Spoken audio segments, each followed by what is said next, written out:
here is the basic simple container, how to construct one. You'll take a normal tub with some kind of resealable lid is usually best, and then a drill point to then drill out some holes. I usually put 2 to 3 on this side and let's say 3 along the back here. And as an example, here's one. So this one has 3 ventilation holes on either side. This one will be the wet end, and they have ventilation kind of towards the top and back. That way we can get a wet side and a dry side. Now if you take this up to the next stage, I put in some sphagnum moss, and I made a little flat bottom with one clumped in, and that's the opposite of the ventilation. And we're gonna take one solid piece of wood right in the back middle, so it's a good foundation point. And here's one already set up too. We have just a little bit of running sphagnum and then a lot up towards this top area. So the water, whenever you pour it in here, will drain down and kind of come across the bottom to get the bottom of this wood wet. What I'm gonna be doing from here is probably taking, I have a little bit left over cocoa fiber and charcoal. So I'm gonna be putting some of that just kind of across the base, adding a little bit more of a buffer to help them hydrate and keep the water cleaner with a little bit of charcoal. So adding a little bit of topsoil or undersoil to help with the moisture. And then the topsoil is gonna be a mixture of sphagnum peat moss, worm castings, and some regular sphagnum moss. And this stuff will just be good substrate for them to grow in. I'm going to pack it kind of around the pieces of wood, leaving them exposed for them to grow into. So hopefully they'll dig right down here and get into this wood, and I can put some food on top of it. But this way, I think they're gonna have a pretty good shot. To end it all off, I have some other flat pieces of wood that I want to use as more or less just tops or covers. You can use pieces of bark as well and just kind of have them for tops or covers of the wood. This way I could easily tell how the isopods are doing by lifting this and placing it back down to make sure they get enough moisture. So now I'm going to build up several of these containers. This is what can happen if you drill too fast. So go rather slow on your drill, you're gonna be busting through a lot of wasted containers. I think this is a good amount. Let me just moisten this up, add some calcium and other nutrients, and we should be good to go for new isopods. Here are the new containers after I've added some other stuff. So some of those are done. I have a piece of wood in every one, a little bit of a cover, and I've filled up the sphagnum on the bottom to peat moss, some leaf litter, and worm castings. So here's one without the extra leaf litter, but what I'm gonna do is also add some of this calcium carbonate, just some straight form of calcium for them to enjoy. I'm gonna put a little bit all over just so they have something to start off on, and leave a little spot somewhere on a rock so they can collect. And now that there is sufficient calcium everywhere, I'm gonna add a little bit more leaf litter. So always get your dry leaves when you can and keep them. And this should be a pretty good start, starting cultures. When you're all ready, you take your dry materials and just give them a little bit of splash.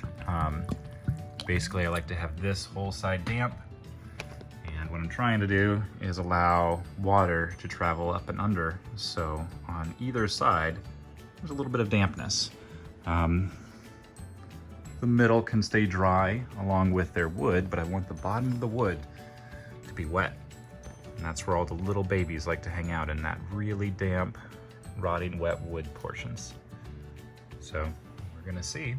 I've got some new isopods to get in there. Some of you might recognize the containers, but we'll show off what we found. And we have some Porcellio Flavormarginatus, I believe.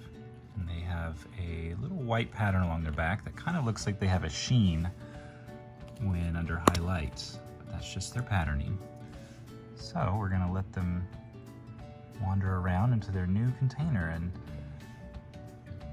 hopefully they do well in a couple months. Wow.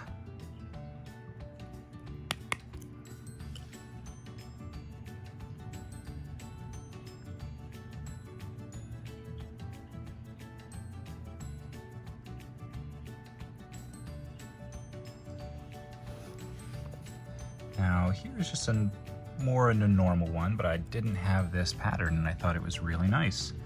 Porcellio Spinicornis.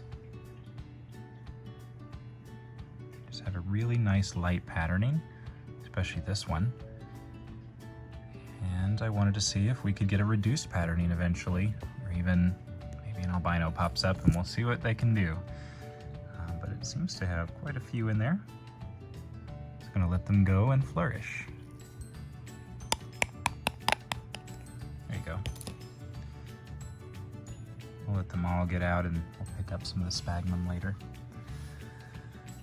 Now here is Duboscqui. Now Duboscqui.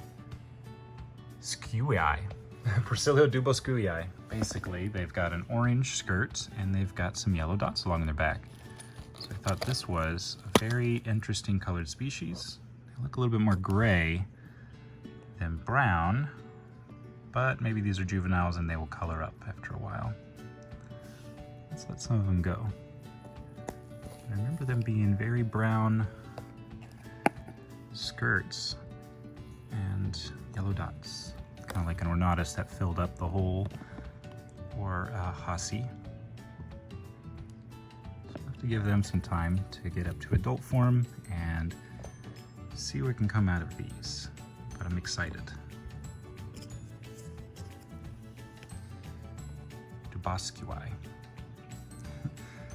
Okay, now we have some unique color morphs. We have Sevellia and Valencia. Now these Valencia are very light colored.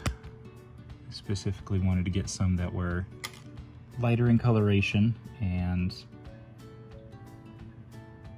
maybe even some orange ones in here.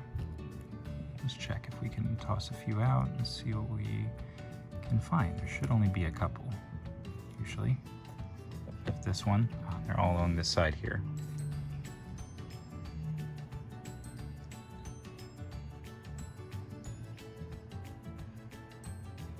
Some light colored Valencia. We'll see how those go. I'll take them out in a moment. And Porcellio Sevellia. Sevellia? This one has some lighter brown, or what they're starting to call caramel. Caramel Sevellia. So I want to get a culture of those going to try and get a little bit lighter strain.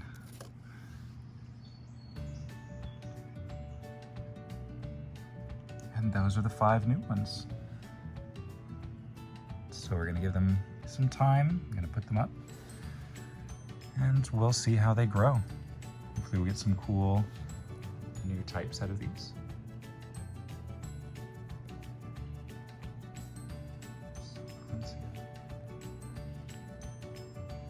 And Sevellia.